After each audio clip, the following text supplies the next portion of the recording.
Right గా మరో breaking news చూస్తున్నాం. ప్రభుత్వ మైనారిటీ సంక్షేమ వసతి గృహాల్లో పిల్లలకు అందుతున్న ఆహారం ఇతర సౌకర్యాలపై ఈ మధ్య వరుస ఫిర్యాదులు అందుతున్నాయి. నాణ్యత లేని ఆహారాన్ని, కలుషిత ఆహారాన్ని వడ్డిస్తున్నారని పలువురు విద్యార్థులు నిరసన తెలుపుతున్నారు. దీనిపై దృష్టి పెట్టిన ప్రభుత్వం అటు చర్యలకు కూడా రంగం సిద్ధం చేసింది. ఏసీబీ అధికారులను రంగంలోకి దించింది ప్రభుత్వం. అసలు బీసీ, ఎస్సీ, మైనారిటీ సంక్షేమ వసతి గృహాల్లో ఏం జరుగుతోంది? వసతి గృహాల్లో ఆహారం సహా సౌకర్యాలు ఏ విధంగా ఉన్నాయని దానిపై తనిఖీలు చేయాలని ఏసీబీ అధికారులకు సూచించింది. దీంతో యాక్షన్ ప్లాన్ మొదలుపెట్టిన ఏసీబీ తెలంగాణలోని పలు రాష్ట్రాల్లో వసతి గృహాల్లో ఆకస్మిక దాడులకు సిద్ధమైంది.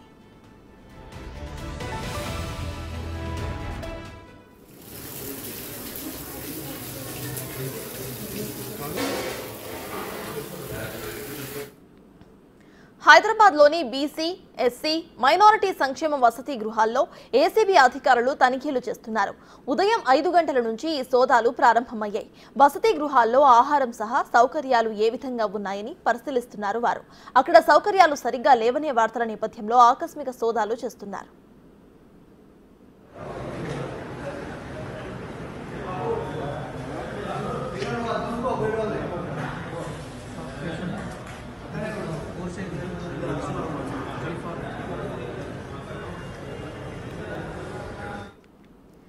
ప్రభుత్వ మైనారిటీ సంక్షేమ వసతి గృహాల్లో ఇటు ఏసీబీ సోదాలు నిర్వహిస్తోంది. ఇదే విషయంపై పూర్తి డీటెయిల్స్ మా ప్రతినిధి రాణా లైవ్ లో అందించడానికి సిద్ధంగా ఉన్నారు. రాణా, చెప్పండి, ప్రజెంట్ అక్కడ అప్డేట్స్ ఏంటి? అక్కడ మైనారిటీ సంక్షేమ వసతి గృహాల్లో అధికారులు సోదాలు చేస్తున్నట్టు తెలుస్తోంది. మరి ప్రజెంట్ అప్డేట్స్ ఏంటి? రాష్ట్ర వ్యాప్తంగా ఉదయం 5 గంటల నుంచి కూడా ఏసీబీ రైడ్స్ పలు హాస్టల్స్లో కూడా చేస్తున్న నేపథ్యం కనపడుతుంది. ముఖ్యంగా సాంఘిక సంక్షేమ హాస్టల్స్ కానీ, మైనారిటీ హాస్టల్స్ కానీ, బీసీ హాస్టల్స్లో కూడా ఈ యొక్క రైడ్స్ అనేది చేస్తున్నటువంటి నేపథ్యం కనపడుతుంది. ఇటీవల కాలంలో గత 3 నెలల నుంచి కూడా మనం చూస్తున్నాం, అనేక రకాలుగా కూడా ప్రభుత్వానికి ఫిర్యాదులు వస్తున్నాయి. వసతుల కల్పన విషయంలో కానీ, ఫుడ్ విషయంలో కూడా చాలా వరకు కూడా అసౌకర్యానికి గురవుతున్నటువంటి నేపథ్యం కనపడుతుంది. దాంతోపాటు రాబోయే రోజుల్లో ఇటు శీతాకాలం కూడా రాబోతున్నటువంటి నేపథ్యంలో ఇంకా డెంగ్యూ వ్యాధులు, చికెన్ గున్యా వ్యాధులు కూడా చాలా పెద్ద ఎత్తున కూడా రాబోతున్నాయి. దాంతోపాటు గతంలో కూడా ఈ ఫుడ్ ఇన్ఫెక్షన్ వల్ల విద్యార్థులు చాలా వరకు కూడా ఇబ్బంది పడ్డారు. పైగా పూర్తిగా హాస్టల్స్ అంతా కూడా ప్రక్షాళన చేయాలనే ఉద్దేశంతో కూడా ప్రభుత్వం నడుం బిగించినటువంటి నేపథ్యంలో దాని దగ్గరగా ఈ ఫిర్యాదులకు వచ్చిన పరిస్థితుల్లో మొత్తం హాస్టల్లో ఫెసిలిటీస్ ఏ విధంగానే వీరికి ఉన్నటువంటి ఫుడ్స్ ఏ విధంగా ఇస్తున్నారు, వాళ్ళు ప్రభుత్వం అందిస్తున్నటువంటి క్వాంటిటీ ప్రకారంగానే ఆ ప్రమాణాలు పాటిస్తున్నారా లేదా అన్న దానిపై కూడా పూర్తి స్థాయిలో రైట్స్ చేస్తున్నటువంటి నేపథ్యం అయితే కనపడుతుంది. ఇప్పుడు మనం యూజువల్లో చూస్తున్నటువంటి ఈ హాస్టల్ కోటిలో ఉన్నటువంటి ఎస్సీ సంక్షేమానికి సంబంధించినటువంటి హాస్టల్. ఇక్కడ దాదాపు 5 ఫ్లోర్ల వరకు కూడా ఇదే హాస్టల్ ఉంటుంది. వందలాది మంది విద్యార్థులు కూడా ఇందులో వారు హాస్టల్లో ఉండి చదువుకుంటున్నటువంటి నేపథ్యం కాబట్టి అయితే వీరికి ఎటువంటి ఫుడ్ పెడుతున్నారన్న దానిపై కూడా ఏసీబీ అధికారులు ఉదయం నుంచి కూడా వాళ్ళ యొక్క మెనూ కానీ, అలాగే వీరు తెస్తున్నటువంటి మొత్తం ఆ సామాన్యులుగా సంబంధించినటువంటి సరుకులు కానీ అవన్నీ కూడా ఎంతవరకు తెచ్చారు, ఎంతవరకు నిల్వ ఉంది, ఎంతవరకు అవన్నీ కూడా పూర్తి స్థాయిలో దెబ్బతిన్న దానిపై కూడా వాళ్ళు చెక్ చేస్తున్నారు. దాంతోపాటు ఈ యొక్క కిచెన్ ఏదో ఉందో కిచెన్ ఎంతవరకు కూడా నీట్గా ఉంది అనే దానిపై కూడా పూర్తి స్థాయిలో కూడా వాళ్ళు చెక్ చేసినటువంటి నేపథ్యం అయితే కనపడుతుంది. ఉదయం నుంచి కూడా డిఎస్పీ శ్రీధర్ ఆధ్వర్యంలో ఏసీబీ అధికారులు ఇక్కడ హాస్టల్స్ అన్నీ కూడా వీళ్ళు చెక్ చేస్తున్నారు. ఆల్రెడీ కొంతవరకు కొన్ని లొసుగులన్నీ కూడా వాళ్ళు కనిపెట్టినట్టుగా మనకు సమాచారం అవుతుంది. దానితో పాటు ఇక్కడ మొత్తం డీటెయిల్స్ గత ప్రభుత్వం వచ్చినప్పటి నుంచి కూడా ఎంతవరకు కూడా హాస్టల్స్కి ఏ రకమైన సౌకర్యాల కోసం ఏ సరుకులు కానీ అవన్నీ కూడా పంపిణీ చేశారో వాటికి సంబంధించినటువంటి విషయంలో ఆ లిస్ట్ అంతా కూడా వారు చెక్ చేస్తున్నారు. చెక్ చేసినప్పుడు కొన్ని లొసుగులు అనేది చాలా క్లియర్గా అయితే కనపడుతున్నటువంటి నేపథ్యం అయితే కనపడుతుంది. ముఖ్యంగా ఫుడ్ వేస్టేజ్ కానీ ఇవన్నీ కూడా వాళ్ళు చూస్తున్నారు. దాంతోపాటు కొన్ని కాలం చెల్లినటువంటి ధనియా పౌడర్లు కానీ, లేకపోతే మిర్చి పౌడర్ కానీ ఇవన్నీ కూడా వాటిని చెక్ చేస్తున్నటువంటి నేపథ్యంగా ఆహార పదార్థాలు నిల్వ ఉంచడం చాలా వరకు కూడా చెడిపోయినటువంటి అవి కూడా గుర్తించారు. దానితో పాటు కొన్ని లెక్కలు అనేది కూడా కొంచెం సరి తూగట్లేదు అనేది కూడా అధికారులు చెప్తున్నటువంటి నేపథ్యం అయితే కనపడుతుంది. దాంతోపాటు ఇక్కడే మొత్తం అవన్నీ చెక్ చేసినప్పటి నుంచి ఎంతవరకు ఉన్నది ఆ లెక్కలన్నీ ఇవన్నీ కూడా పూర్తి స్థాయిలో అధికారులతో కూడా వాళ్ళు నోట్ చేసుకుంటున్నారు. నోట్ చేసుకొని ఇక్కడి నుంచి కూడా ఒక రిపోర్టు అనేది వాళ్ళు రెడీ చేస్తున్న నేపథ్యం అయితే కనపడుతుంది. ప్రస్తుతం లోపల కూడా అధికారులు అనేది ఉన్నారు. లోపల ఉన్నటువంటి వార్డెన్స్తో వీళ్ళందరూ కూడా వారు మాట్లాడుతున్నటువంటి నేపథ్యం కాబట్టి జగన్మోహన్ రెడ్డి సంబంధించినటువంటి ఆధ్వర్యంలో ఈ యొక్క రైడ్స్ జరుగుతున్నాయి ఉదయం నుంచి కూడా. సో వాళ్ళ టీం అంతా కూడా ఇక్కడ ఉంది. సార్ ఏంటి ఏం గుర్తించారు ఇవాళ ఉదయం 5 గంటల నుంచి కూడా రైడ్స్ జరుగుతున్నాయి కదా? ఏసీబీ డీజీ గారి ఆదేశాల మేరకు సిటీ రేంజ్ 2 అధికారులం, 4 ఇన్స్పెక్టర్లం మరియు మా డిఎస్పీ గారు కూడా వస్తున్నారు, అందువేలు ఉన్నాడు. ఆదేశాల మేరకు ఇక్కడ సర్ప్రైజ్ చెక్ నిర్వహించడం జరుగుతుంది. ఈ సర్ప్రైజ్ చెక్లో భాగంగా మాతో పాటు మాకు legal metrology department, sanitary department, తర్వాత ఆడిట్ డిపార్ట్మెంటు, తర్వాత ఫుడ్ ఇన్స్పెక్టర్ వీళ్ళంతా కూడా మీడియేటర్స్గా ఉన్నారు. వాళ్ళ సమక్షంలో ఈరోజు సర్ప్రైజ్ చెక్ నిర్వహించడం జరుగుతుంది. ఇప్పటివరకు మేము గమనించినటువంటి ఫైండింగ్స్ ప్రకారం హాస్టల్లో ఉన్నటువంటి ప్రజెంట్ ఉన్నటువంటి బార్డర్స్కు ఆల్రెడీ అడ్మిషన్ రిజిస్టర్ బార్డర్స్కు మధ్య సంఖ్య వ్యత్యాసం ఉంది. తర్వాత హాస్టల్లో ప్రిమిషెస్లో కానీ హాస్టల్ రూమ్స్లో కానీ వాష్రూమ్స్లో కానీ ఎక్కడ కూడా నీట్నెస్ కానీ హైజీన్ కానీ మెయింటైన్ చేయట్లేడు. తర్వాత ఆహార పదార్థాల నాణ్యత సరిగ్గా లేవు. చాలా వరకు ఎక్స్పైర్ అయిన ఆహార పదార్థాలను వాడుతున్నారు. ఎక్కడ కూడా హాస్టల్లో వెంటిలేషన్ సరిగ్గా లేదు. హాస్టల్ వార్డెన్ హాస్టల్కు రెగ్యులర్గా రావడం లేదు. హాస్టల్ వార్డెన్ పర్యవేక్షణ లోపం హాస్టల్లో చాలా ఉంది. తర్వాత హాస్టల్ రికార్డ్స్ కూడా ఇక్కడ లేవు, వేరే దగ్గర ఉన్నాయి. ఆ రికార్డ్స్ను ఇప్పుడు సెక్యూర్ చేసుకుంటాం. హాస్టల్ వార్డెన్తో పాటు ఆ రికార్డ్స్ను సెక్యూర్ చేసుకున్న తర్వాత మిగతా కార్యక్రమం స్టార్ట్ అవుతుంది. అంటే ప్రభుత్వం ప్రతి సంవత్సరం నెల అన్నీ కూడా సరుకులు కూడా పంపిస్తున్నారు. ఆ సరుకుల సంవత్సరం లిస్ట్ ఏమైనా చెక్ చేయారా? దాని తగ్గట్టుగానే వీళ్ళు ఆ క్వాంటిటీ కానీ క్వాలిటీ కానీ పెడుతున్నారా సార్, మెయింటైన్ చేస్తున్నారా? ఫుడ్ మెనూ విషయానికి వచ్చేసరికి విద్యార్థుల యొక్క స్టేట్మెంట్లను గమనించినట్లయితే విద్యార్థులు చెప్పిన ప్రకారము ఉదయం ఇవ్వాల్సిన టిఫిన్ ఏదైతే మెనూ ప్రకారం ఇవ్వాల్సిన బ్రేక్ఫాస్ట్ ఇవ్వట్లేదని తెలుస్తుంది. అదేవిధంగా మధ్యాహ్నం లంచ్ కానీ రాత్రి డిన్నర్లో కానీ కొన్ని లోపాలు ఉన్నాయి. చాలా వరకు ఆ మెనూను పాటించలేదనేది మనకు విద్యార్థుల యొక్క వాంగ్మూలాన్ని బట్టి మనకు తెలుస్తుంది. సార్, ఈ సరుకుల కొనుగోలు విషయంలో కానీ లెక్కలు ఏమన్నా తారుమారు ఏమన్నా చూసారా? అట్లాంటివి ఏమన్నా మీ దృష్టికి వచ్చిందా?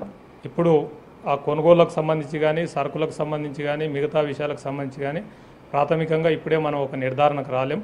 కంప్లీట్ సర్ప్రైజ్ చెక్ కంప్లీట్ అయిన తర్వాత సాయంత్రం తర్వాత ఈ నిపుణుల యొక్క వాళ్ళ యొక్క ఫైండింగ్స్ని బట్టి ప్రొసీడింగ్స్లో వచ్చిన విషయాలను బట్టి ఒక నిర్ధారణకు రాగలుగుతాం. అంటే ఏంటి, మీరు స్టూడెంట్స్తో కూడా ఇంటరాక్ట్ అయి ఉంటారు, ఫుడ్ విషయంలో ఎలాంటి కంప్లైంట్స్ ఇచ్చారు సార్ వాళ్ళు? ఫుడ్ విషయంలో ముఖ్యంగా స్టూడెంట్స్ ఇచ్చిన కంప్లైంట్ ఏంటంటే రెగ్యులర్గా మెనూ ప్రకారం పెట్టాల్సినటువంటి బ్రేక్ఫాస్ట్ ఇవ్వకుండా ఓన్లీ రైస్ ఐటమ్స్ మాత్రమే రెగ్యులర్గా ఇస్తున్నారు యాజ్ బ్రేక్ఫాస్ట్గా. తర్వాత బనానాస్ ఇవ్వటం లేదు, ఎగ్స్ కూడా సరిగ్గా ఇవ్వడం లేదు. చికెన్ నాన్ వెజ్ పెట్టినటువంటి చికెన్ కానీ లేకపోతే మిగతా నాన్ వెజ్ ఐటమ్స్ కానీ అవి కూడా ఎక్కువ వాటర్ యాడ్ చేసి ఇస్తున్నారు అనేది విద్యార్థుల యొక్క ఆరోపణలు. అంటే టేస్ట్ తక్కువగా ఉండడం, వాటర్ ఇంక్లూడ్ ఎక్కువ వాటర్ ఉంటుంది. సో ఇది 3 డిపార్ట్మెంట్లు 4 డిపార్ట్మెంట్తో కూడా కలిసి కట్టుగా కూడా ఉదయం నుంచి కూడా రైడ్స్ చేస్తున్నారు. ముఖ్యంగా గతంలో నుండి చూస్తున్నాం, కొత్త ప్రభుత్వం వచ్చినప్పటి నుంచి కూడా హాస్టల్స్లో యొక్క ఫెసిలిటీస్ పైన పూర్తి స్థాయిలో కూడా దృష్టి పెట్టారు. దాని తగ్గట్టుగానే వీళ్ళు ఈ సౌకర్యాలు ఏ విధంగా ఉన్న దానిపై కూడా ఫైండింగ్ చేస్తున్నారు.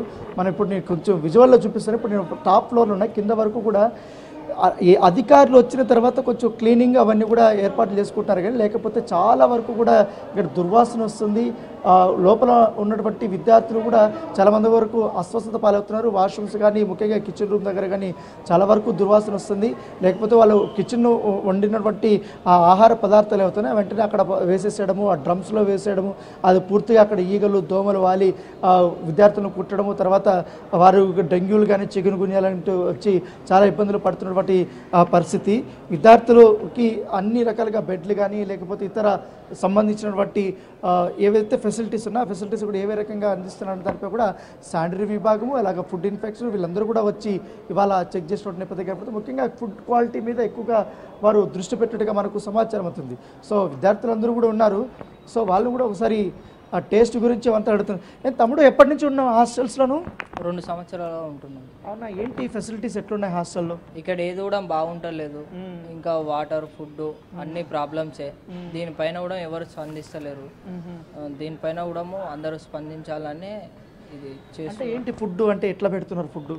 ఫుడ్ అంటే దొడ్డు బియ్యం పెట్టేస్తుర్రు, ప్రభుత్వం ఏమో సన్న బియ్యం పెట్టేస్తుందని చెప్తుర్రు. కానీ ఇక్కడ అంతా దొడ్డు బియ్యంతో పాటు ఆ ప్లాస్టిక్ బియ్యం, గుడ్లు, ఇలాంటి గుడ్లు మొన్నటి దాకా పెట్టలే, ఇప్పుడు పోయిన వారం నుంచి పెడుతుర్రు. ఇది చికెన్ అవన్నీ పెడుతున్నారా? చికెన్ అది పోయిన వారం నుంచే 2 సార్లు స్టార్ట్ చేసారు. అంతకుముందు కూడా పెడతారు, చికెన్ పెడతారు కానీ సరిపోదు స్టూడెంట్. దాంట్లో చికెన్లో సూప్లో ఎక్కువగా వాటర్ కలుపుతున్నారంట, నిజమేనా? వాటరే ఉంటుంది మొత్తం. మీ హాస్టల్ అంటే మొత్తం వాటర్, మొత్తం ఎట్లా అంటే నీళ్ళు మన వాటర్ లెక్క ఉంటుంది. ఇక్కడ పొద్దున ఇప్పుడు టిఫిన్ కూడా పెట్టారు, మొత్తం వాటరే చేసిండ్రు, పులుసు అని చెప్పేసి కారం వేసి. అంటే ఏంటి మీ బెడ్లు ఇవంతా కూడా గవర్నమెంట్ ఇచ్చిందా? బెడ్షీట్స్ అవన్నీ కూడా ప్రొవైడ్ చేస్తారా? వీళ్ళు ఇస్తున్నారు హాస్టల్ వార్డెన్ అవన్నీ? అవన్నీ వచ్చేసాయి కానీ ఇప్పుడు ఫస్ట్ ఇయర్లో నాది తీసేసుకుర్రు. అది ఆ సంవత్సరంలో నాకు బెడ్షీట్స్ ఏమి ఇవ్వలేదని నెక్స్ట్ సారి అడిగాము. అడిగితే అండు కదా ఫస్ట్ ఇయర్లో తీసుకోవాలి, ఇప్పుడు మళ్ళీ ఇంకోసారి ఇవ్వరు అని చెప్పేసి వాళ్ళే ఉంచేసుకుంటున్నారు అన్నట్టు. ఎట్లా బాత్రూమ్లు కానీ కిచెన్లు కానీ ఎట్లున్నాయి? అంతా గలీజ్గానే ఉంటుంది. ఇక్కడ క్లీన్ చేయరు, పట్టించుకోరు. వాళ్ళకు జీతాలు ఇవేమి ఇవ్వకుండా మళ్ళీ కూడా వాళ్ళు కూడా పట్టించుకోరు. మళ్ళీ వాడడం కూడా ఎలాంటి వాళ్ళని పెట్టేస్తాడు అంటే తాగుబోతులను పెట్టేస్తారు. వాడు మంత్లీ సాలరీ ఇచ్చుడుతోటే తాగేసి తూడడం ఇలాంటి. వార్డెన్ వల్ల? వార్డెన్ అంటే వార్డెన్ ఇక్కడ వర్కర్స్ ఉంటారు కదా, వర్కర్స్ని వాళ్ళు తాగుబోతు వాళ్ళని అలాంటి వాళ్ళని పెట్టడం వల్ల మంత్లీ సాలరీ ఇవ్వడంతో తాగేసి తూడడం అదే ఉంటుంది. మిమ్మల్ని పట్టించుకోరు, ఎవరు పట్టించుకోరు. ఇంకా ఇక్కడ మొత్తం గలీజ్గా ఉంటుంది. కొంతమంది బయట వాళ్ళు కూడా మస్తారు. అందుకని ఉన్నారు అంటే చదువుకునే వాళ్ళు కాకుండా, అంటే ఇప్పుడున్న వాళ్ళు బయట అవుట్ బోర్డర్స్ అంటే చదువు అయిపోయిన వాళ్ళు కూడా ఏదైనా ప్రిపేర్ అయ్యే వాళ్ళు కాకుండా ఇంకా బయట నుంచి ఎవరన్నా వస్తారు. అట్లా ఇబ్బంది అవుతుంది, ఫుడ్ సమస్య అయినా దేనిమైనా. Okay okay. ఇప్పుడు ఈ దోమలు అవన్నీ కూడా వస్తాయా రెగ్యులర్గా? దోమలు వస్తాయి మొత్తం. ఇప్పుడు మొన్నటిదాకా కూడా కరెంటు కూడా చక్కగా లేదు, పోతూ ఉంటుంది అప్పుడప్పుడు. అలాగే ఈ దోమలు అంటే అక్కడ మొత్తం క్లీనే చేయరు, అందుకే ఇక దోమలు వచ్చేస్తూ ఉంటాయి. గుట్కలు అంటే ఫుడ్ వేస్టేజ్ అంతా డ్రమ్స్లో వేస్తారా? డ్రమ్లో ఇస్తారు, అది కూడా రెగ్యులర్గా క్లీన్ చేస్తారు. అంటే మార్నింగ్ చేసేస్తారు, నైట్ నుంచి ఉంటాయి, ఒకరోజు డైలీ మొత్తం ఉంటాయి. ఇప్పుడు ప్రభుత్వం చొరవ తీసుకొని ఇప్పుడు rides, food inspector, sanitary department అందరూ వచ్చారు, ఇట్లా చేయడం వల్ల మంచిదేనా? మంచిదే. అంటే అందరూ స్పందించాలి, ఇదే చేసేసి వెళ్ళిపోతే కాదు, పట్టించుకొని మార్పు అంటూ ఏమన్నా తెస్తే బాగుంటుంది. సో ఇది విద్యార్థులు చెప్తున్నారు. ఎందుకంటే ఇక్కడికి వచ్చిన తర్వాత నాన్ బోర్డర్స్ ఎక్కువగా ఉన్నారు, ఎక్కువ మంది వచ్చి ఇక్కడ వీళ్ళతో పాటు కలిసి తినడం, ఇక్కడే ఉండిపోవడము ఇవన్నీ చేస్తున్నారు. దాంతోపాటు ఇక్కడ ఉన్నటువంటి స్టాఫ్ ఎవరైతే పనిచేస్తున్నారో ఇక్కడంతా కూడా కనీసం మినిమం ఫెసిలిటీస్ కూడా కల్పించట్లేదు, క్లీన్ చేయటం లేదు. ఎప్పుడు చూసినా నిత్యం వాసనతో వస్తుంది. ఇప్పుడు మనం ఎక్కడున్నా కూడా చాలా దుర్వాసన వస్తున్నటువంటి పరిస్థితి కనపడుతుంది. అంటే ఏ రేంజ్లో హాస్టల్స్ని మెయింటైన్ చేస్తున్నారో మనం అర్థం చేసుకోవచ్చు. దీనిపైన ఇప్పుడు ప్రభుత్వం చాలా సీరియస్ అయింది.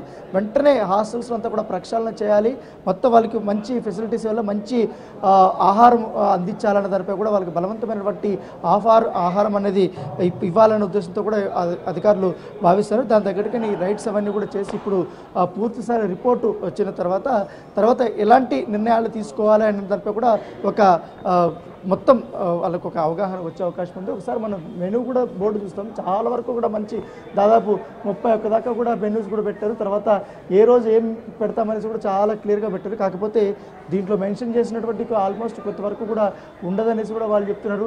రైస్ పెడతామని చెప్తారు, దాల్ పెడతారు, అలాగే టామరెండ్ ఇది పెడతామని చెప్తున్నారు, ఆయిల్ అన్నీ ఏవి వస్తువులు ఉన్నాయి అన్నీ ఉన్నాయని కూడా పెట్టారు.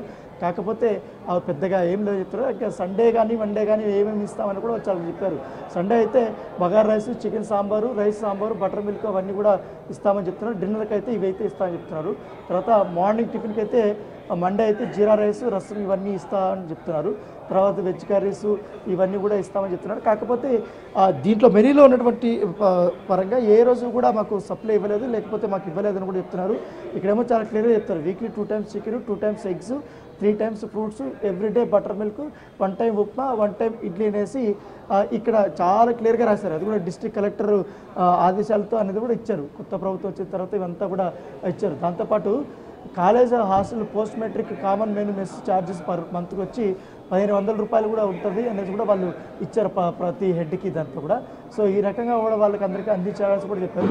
కాకపోతే ఇవి కూడా వాళ్ళు పాటించలేదు కూడా చెప్తున్నారు. ఇప్పుడు అధికారులు రైడ్స్ చేస్తున్నారు కాబట్టి ఇప్పుడు వాళ్ళు కనిపెట్టినటువంటి అంశాలు, అలాగే విద్యార్థుల నుంచి వారు చెప్పినటువంటి ప్రాబ్లమ్స్ అంతా కూడా నోట్ చేస్తున్నారు. దాని తగ్గట్టుగా ఎలాంటి నిర్ణయాలు తీసుకోవాలన్న దానిపై కూడా ప్రభుత్వానికి ఒక నివేదిక అయితే ఇవ్వబోతున్నారు. Right, thank you Rana.